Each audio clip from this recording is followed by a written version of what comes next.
다음으로 초등 발표해 보도록 하겠습니다. 자, 저는 AI 디지털 융합 수업 실천 운영 사회에서요. 내가 만드는 도형 분류 인공지능이라는 주제로 발표를 맡은 큰별초 교사 박동철입니다. 반갑습니다. 저는 현재 AI 그리고 디지털 기반 교육에 관심이 많고 또 공부를 하고 있고요. 현장에서 많은 실천, 나눔, 그리고 다양한 선생님들과 이야기를 하면서 살아가고 있는 그런 교사입니다. 저는 초등학교 3학년 수학 교과와 AI 융합 수업 사례 공유를 드리고, 그다음에 궁금한 점이 있으시다면 또 다양한 사고를 확장해 볼 수 있는 이야기가 있다면 이야기를 나누는 순서대로 진행을 해보도록 하겠습니다. 저는 수업을요, PBL 형식으로 짜봤습니다. 그래서 오차시 형태로 짜봤고요. 3학년 2학기에 적용한 수업입니다. 그래서 교과는 수학과 창의적 체험 활동, 저희 초등에서는 뭐 정보나 이런 과목이 없기 때문에 창의적 체험 활동으로 인공지능 수업을 넣어서 같이 교과 융합으로 만들었습니다. 그리고 주제는 인공지능의 데이터 분류를 활용해서 평면도형의 구성 요소와 성질 이해하기고요.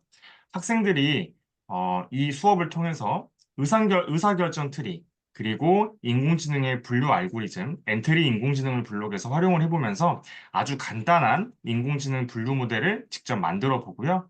결과적으로는 AI 융합 교육의 목표는 인공지능에 대한 이해, 그리고 활용을 해서 문제를 해결하는 것도 중요하지만 그 교과 지식에 대한 이해가 가장 중요하기 때문에 결과적으로는 이 평면 도형의 구성 요소와 성질을 파악하는 것을 가장 큰 목표로 두었습니다.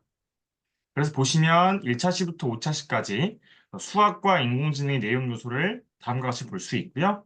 보시면 아시겠지만 평면 도형을 이해하고 그 다음에 인공지능 요소로서는 데이터, 그 다음에 의사결정 트리, 언플러그드 활동으로 처음에 진행을 합니다. 그 다음에 직접 분류를 해보고 어, 엔트리 인공지능 블록을 활용해서 이렇게 지도학습 모델을 만들어 보는 것으로 설계를 했습니다. 관련 성취 기준은 보시면 아시겠지만 수학과의 도형과 측정 영역 중심으로 설계를 했습니다. 그래서 초등학교에서 배우는 삼각형, 사각형, 원에 대해서 분류 활동을 하고 구성 요소와 성질을 알아보는 성취 기준으로 설계를 하였습니다. 그래서 앞서 말씀드린 대로 평면 도형의 구성 요소와 성질 탐구, 도형 분류, 의사결정 트리, 엔트리 인공지능 블록 활용, 그리고 문제 해결, 이 골자라고 보시면 되겠습니다. 평가 방법은요, 학생들이 직접 평면 도형의 구성 요소와 성질을 데이터로 변환 분석하고 그 결과를 이제 분류하는 과정에서 학생들이 일상생활의 어떤 물건을 바라볼 때 데이터 분석 능력, 그리고 이것을 해결할 수 있는 과학적 사고력을 평가하려고 했고요. 그 다음에 전반적으로 AI 융합 교육이지만 초등 수준에서는 결과적으로는 AI 자체보다는 문제 해결 능력, 그리고 이걸 어떻게 컴퓨팅 사고력, 논리적 사고력을 할 수 있는지 그 부분을 평가하려고 했고, 마지막으로 실제 간단한 모델이지만 인공지능 학습 모델을 만들 수 있는지 그런 것을 위주로 평가 계획하였고, 실제로 평가도 하였습니다. 그래서 아까 잠깐 말씀드렸지만 학생들이 그 문제 해결하는 과정을 사실 바로 도구를 사용하는 게 굉장히 쉽지 않아요. 특히 5, 6학년이 되면 실과 교육 그리고 엔트리가 처음 나오는데 제가 가르친 3, 4학년 같은 경우에는 이 부분조차도 나오지 않기 때문에 저는 최대한 인공지능의 개념을 어떻게 설명하면 좋을지, 그 다음에 의사결정 트리 이런 것도 바로 엔트리 인공지능 블록을이나 뭐 티처블 머신을 활용하는 것이 아니라 직접 손으로 언플러그드 활동을 통해서 분류하는 과정을 먼저 실시했고요. 그 다음에 이 엔트리 인공지능 블록을 쓸 때에도 그런 블록 코딩을 위주로 한다기보다는 거기에 안에 있는 인공지능 모델을 체험해보고 이렇게 우리가 설명했던 것들이 돌아가는구나. 이런 정도로 수업을 구성해 보았습니다.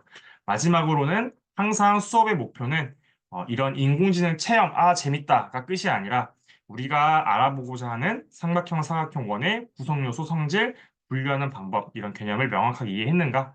이런 것들을 구체적으로 지도해 주시고 평가해 주시면 되겠습니다. 그래서 1차 시, 2차 시는 제가 지도안으로 설명을 드리고 나머지는 수업 사례 사진을 통해서 짤막하게 소개시켜 드리겠습니다. 그래서 1차 시 수업 지도안인데요. 보시면 가장 중요한 목표와 내용 요소를 이렇게 보시겠습니다. 그래서 먼저 학생들에게 동기 유발로 우리가 어떻게 인공지능을 학습시킬 수 있을까? 또는 인공지능은 어떻게 세상을 바라볼까? 이런 이야기를 먼저 시작을 했습니다. 그래서 저 같은 경우에는 EBS에서 만든 이솝이라는 게임형 실습 사이트가 있습니다. 간단히 보여드리면 이솝이라는 사이트에 들어오면 여기 게임형 실습을 누르시면 기본적으로는 EBS 로그인을 해야 되는데 지금과 같은 온라인 코딩 파티 이런 기간에 죄송합니다. 온라인 코딩 파티 같은 기간에는 아이들로 로그인을 하지 않고 학습을 할 수 있습니다. 그래서 들어오시면 여기 다양하게 인공지능 요소를 재미있는 게임으로 할 수 있는 단계별 컨텐츠들이 있는데요. 저는 아이들이 자율주행차에 관심이 많아서 달려라 AI 펜카를 통해서 전부 다 학습을 시킨 건 아니고요. 저희 반 아이들은 이미 1학기 때부터 인공지능 관련 활동을 했기 때문에 이 인공지능의 학습, 특히 지도학습, 비지도학습 부분을 이 컨텐츠를 통해서 소개를 시켰습니다. 이제 이 지도학습, 비지도학습이라는 그 단어는 사용하지 않았고요. 그래서 학생들에게 이런 흥미 유발을 시작을 했고, 보시면 이렇게 시작을 할 수 있고, 안에 이렇게 직접 펭수가 나오고 이렇게 학습을 시키는 과정이 있거든요. 그래서 지금 이거는 신호등을 학습시키는 지도학습. 그 다음에 내가 어떻게 학습시키느냐에 따라서 이 인공지능을 학습시키는 사람에 따라서 인공지능이 올바른 인공지능이냐 그렇지 않은 인공지능이냐 되기 때문에 그런 책임, 윤리도 같이 지도를 하였습니다. 그 다음에 이제 제 수업에서 다룬 건 이 비지도학습 부분인데요. 여기에서 다양한 표지판이 있는데 우리는 딱 보고 금지, 뭐 속도 제한이라는 걸 자연스럽게 10년의 어떤 학습 기간을 통해서 알고 있지만 이 인공지능에게 새롭게 가르친다면 어떻게 가르칠 수 있고 어떻게 분류를 할까를 좀 많이 생각을 하게끔 했습니다. 그래서 거기에서 이 도형이라는 속성, 데이터를 가져와서 한번 생각해 보자라고 수업을 이끌었습니다. 그래서 도로 표지판을 어떻게 학습시킬까? 도형의 구성 요소와 성질을 탐구하면서 우리가 한번 분류해 보자라고 했습니다. 그래서 학생들이 직접 분류해 보는 것도 시켰고요. 처음에 바로 도형이라고 제시하지 않고 어떠한 방식으로 분류할 수 있을지 그림을 통해서 생각을 해보게끔 했습니다. 근데 이제 바로 나오지는 않더라고요. 3학년이다 보니까. 근데 그 이후에 제가 이렇게 비계 학습을 통해서 도형을 끌어냈고요. 학생들이 직접 이따 활동지를 보여드릴 텐데 두 가지로 한번 분류해보고 세 가지로 분류해보고 이런 활동을 다양하게 했습니다. 그래서 나중에 이러한 과정, 1차 시의 과정이 2차 시의 의사결정 트리를 만들 때 연관이 되도록 했습니다. 그래서 보시면 학생들이 다양한 이런 삼각형, 사각형 원들을 어떻게 분류하면 좋을지 첫 번째로는 두 가지로 분류해보고 그 다음에는 세 가지로 분류해보고 이런 식으로 제가 학습지를 통해서 활동을 했습니다. 그래서 처음부터 이렇게 제가 의도한 대로 잘 분류한 학생들은 한 절반 정도 된 것 같아요. 그래서 변이 있는 것과 없는 것, 그러니까 원과 삼사각형을 나누는 거죠. 그 다음에는 변의 개수. 이런 식으로 교사인 저는 의도를 했지만 막상 이제 그 활동질 한 친구들 보면은 꼭 그렇게 생각하지 않은 좀 다르게 쓴 친구들도 있어요. 뭐 직각의 유무라든지 직각을 배운 친구들은 뭐 그렇게 했지만 또 분류의 체계가 또 틀린 답은 아니기 때문에 또 의사결정 트리가 한 가지만 나오는 건 아니기 때문에 그렇게 분류할 수 있다. 이렇게 좀 긍정적인 피드백을 해주는 것 같습니다. 아예 틀린 답이 아니라면 다양한 사고를 할 수 있도록 확장을 시켰고요. 그 다음에 이것은 제가 학생들이 다 활동을 한 다음에 판서로 정리한 내용입니다. 그래서 이렇게 두 가지로 분류했을 때, 그리고 세 가지로 분류했을 때, 이런 아이들 보고 특징을 부르게 말을 해보게 했고요. 발표를 시켰고, 그 다음에 이러한 특징 하나하나가 우리 인공지능 컴퓨터에서는 데이터라는 것이라고 부른다. 그래서 컴퓨터는 이 데이터를 학습하고 학습한 걸로 어떤 행동을 한다라고 간단히 안내를 했습니다. 네, 그래서 다음 시간에는 직접 이렇게 의사결정 트리를 만들어 볼 것이다 라고 안내를 했고요. 그다음에 평가 같은 경우에는 차시별 평가인데요. 우리 1차 시에는 이런 학생들이 분류하는 데 있어서 변, 꼭지점, 각 같은 구성 요소를 제시할 수 있는가. 그다음에 인공지능이 분류하는 방법, 데이터가 필요하다는 것, 이런 것들을 알고 있는가를 중심으로 평가, 체크리스트로 평가했습니다. 2차 시에는 직접 의사결정 트리를 만들어 볼 건데요. 먼저 바로 만드는 것이 아니라 이 구분 자체도 어려울 수 있기 때문에 먼저 일상생활에 있는 것부터 구분을 했습니다. 그래서 동물원의 동물들을 어떻게 사육사들은 나눌까에 대한 유튜브 영상을 통해서 도입을 했고요. 그 다음에 네, 보면은 제가 제시한 동물들을 한번 너네들이 알고 있는 정보로 나누어 볼까? 그게 너무 어려운 친구들은 제가 수능 지도를 하면서 스무고개처럼 질문을 만들어 보자. 그러니까 아이들이 아직 질문도 잘 어려워하는 친구들이 있거든요. 의사결정 트리가 어떤 질문에 yes or no인데 그 질문도 버거워하는 친구들에게는 의사결정 트리가 스무고개와 비슷하다 이렇게 소개를 했고요. 그래서 의사결정 트리가 무엇인지 간단히 이제 소개를 하고 인공지능 학습법 중에서 시각적으로 우리가 볼 수 있어서 되게 쉬워 이런 식으로 소개를 했습니다. 그 다음에 한 번에 연습으로는 부족할 것 같아서 이동수단, 배, 기차, 비행기 이런 것들도 한 번 더 분류를 할 수 있도록 연습을 시켰어요. 그래서 학생들이 처음에는 되게 어려워 하더라고요. 어떻게 나눠야 되는지, 그러니까 질문을 만드는 걸 어려워했고, 그 다음에 내가 알고 있는 이 정보가 정확한지에 대한 거에 대한 질문도 되게 많이 하더라고요. 뭐, 펭귄은 날 수 없나요? 막 이런 것들부터 시작해서, 그래서 그런 것들에 대한, 어, 어떤 시간도 좀 소요가 됐던 것 같습니다. 실제로 할 때에는. 네, 그래서 처음에 동물 분류할 때, 뭐, 물에 사는 동물인지, 날개가 있는지, 날 수 있는지, 뭐 발톱을 숨길 수 있는지, 이런 것들. 그래서 학생들에게 시킬 때는, 학생들에게 먼저 이 질문을, 자기가 의사결정 트리 만든 것에 질문을 말하게 했고, 그 다음에 다른 학생들이 답변을 하게 함으로써, 진짜 이 발표자가 만든 의사결정 트리가 그 누구도 이의를 제기하지 않고, 정말 잘 분류된 것인지, 이렇게 피드백을 즉각적으로 할 수 있도록 했습니다. 그래서 이동수단 같은 경우에도 이런 식으로 했어요. 그래서 다양한 주제로 일단 의사결정 트리 자체에 대한 익숙한 그런 학습을 진행을 했습니다.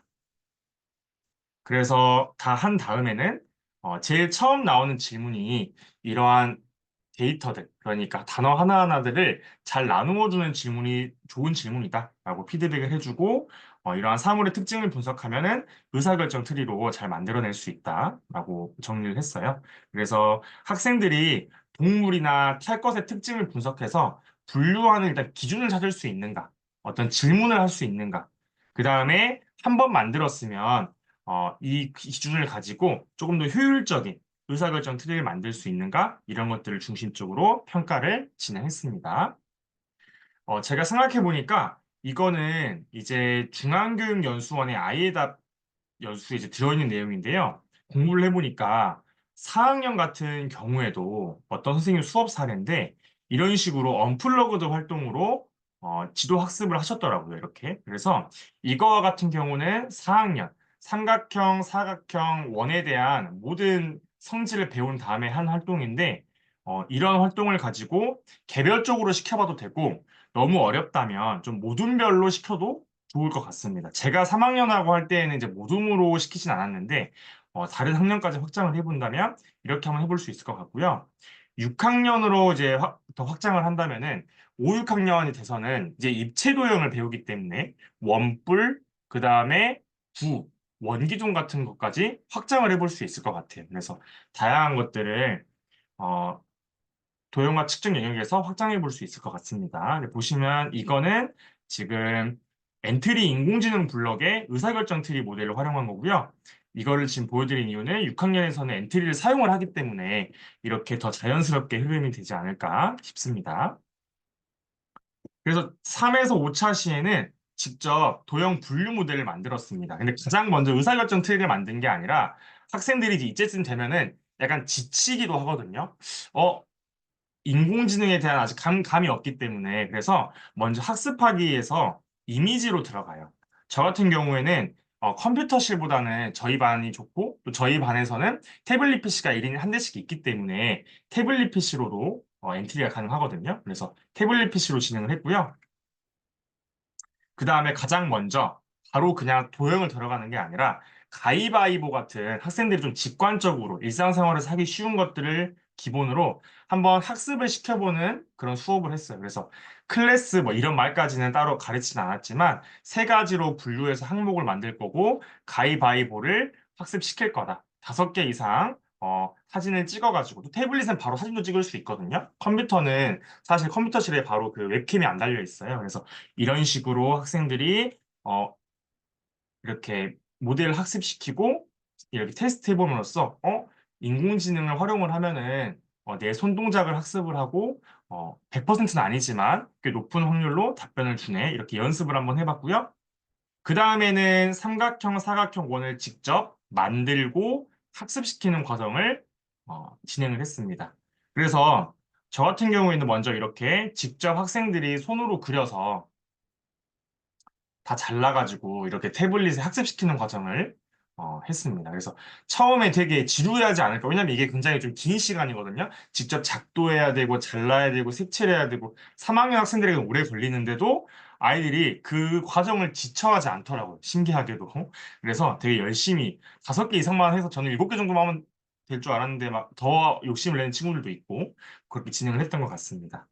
그래서 이렇게 학생들이 직접 테스트하고 그 다음에 만들고 테스트할 때는 자기가 만든 도형이 아니라 짝꿍 거 데이터를 가지고 확인해 봐라. 이런 식으로 지도도 했습니다.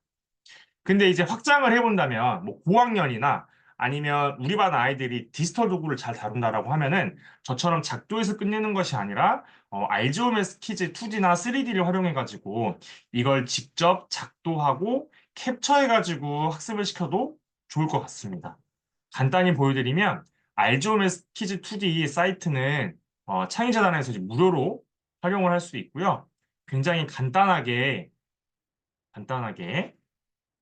이렇게 만들 수 있는 구조라서 색깔이나 이런 것들 그래서 만들 수 있고 카메라 버튼 해가지고 간단히 캡처도 할 수 있거든요. 그래서 이런 식으로 좀 디지털 교육에 더 진심이신 선생님들은 한번 활용을 해보시면 좋을 것 같다는 생각을 해봅니다. 그 다음에 엔트리를 제가 말씀드렸는데 엔트리와 비슷한 사이트가 있어요. 근데 엔트리의 장점은 방금과 같은 다양한 분류 모델들, 다양한 비지도 학습 모델들도 학습시킬 수 있다는 게 장점이고 블록 코딩까지 연결시킬 수 있는 게 장점인데 약간 단점은 엔트리의 단점은 학생들의 계정을 교사가 생성을 해줘야 되는 좀 단점이 있어요. 그 과정이 좀 복잡하다고 하시는 분들은.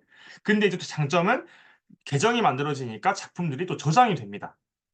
근데 이제 그것까지 나아가긴 힘들고 그냥 단순히 체험하는 수준으로 수업을 하고 싶다라고 하시면 티처블 머신, 구글에서 만든 이 티처블 머신을 활용해서 하시면 학생들이 따로 로그인할 필요가 없기 때문에 간단히 체험하는 수준에서는 진행을 할 수 있어요. 그래서 티처블 머신 들어오셔가지고 시작하기 누르면 음성이랑 이미지랑 동작 프로젝트가 가능합니다. 그래서 이미지 프로젝트를 넣어서 여기서 직접 클래스를 추가해가지고 캠을 찍고 업로드해서 동일한 방법으로 학습시킬 수가 있습니다. 그래서 이렇게 선생님들이 여건에 따라서 한번 활용을 해보시면 좋을 것 같아요.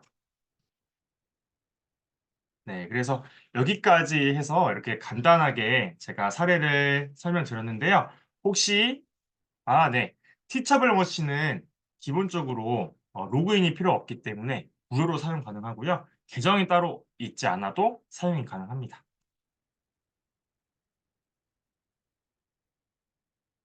네, 여기까지 내용 중에 혹시 궁금하신 내용 있으시면은 어, 네,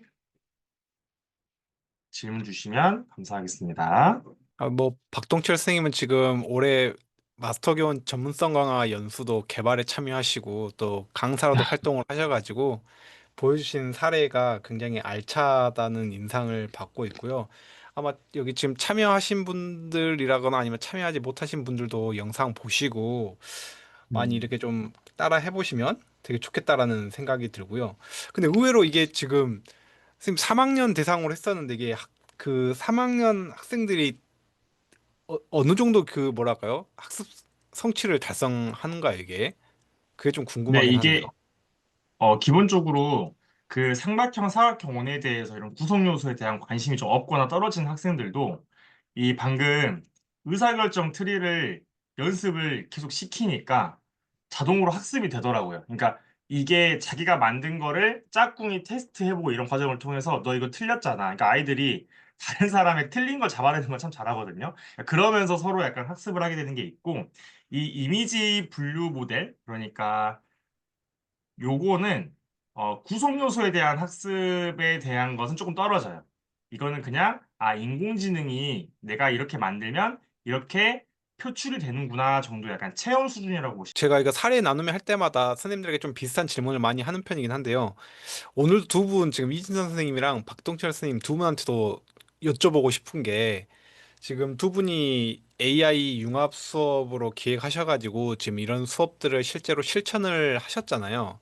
그럼 되게 저는 네. 궁금한 것은 AI 디지털 도구가 없을 때 음, 그 전에도 이 똑같은 단원과 관련된 수업을 진행을 하셨을 수도 있었을 텐데 음, 어떤 사람들은 그럴 수 있잖아요. 굳이 없어도 할 수 있었던 건데 굳이 지금 뭐 AI 디지털 도구를 써서 할 필요가 있느냐라고 이야기를 음. 했을 때 혹시 선생님들은 어떻게 보통 설명을 해주실 수 있는지 어떻게 말씀을 하시는지 좀 궁금하긴 합니다, 이게.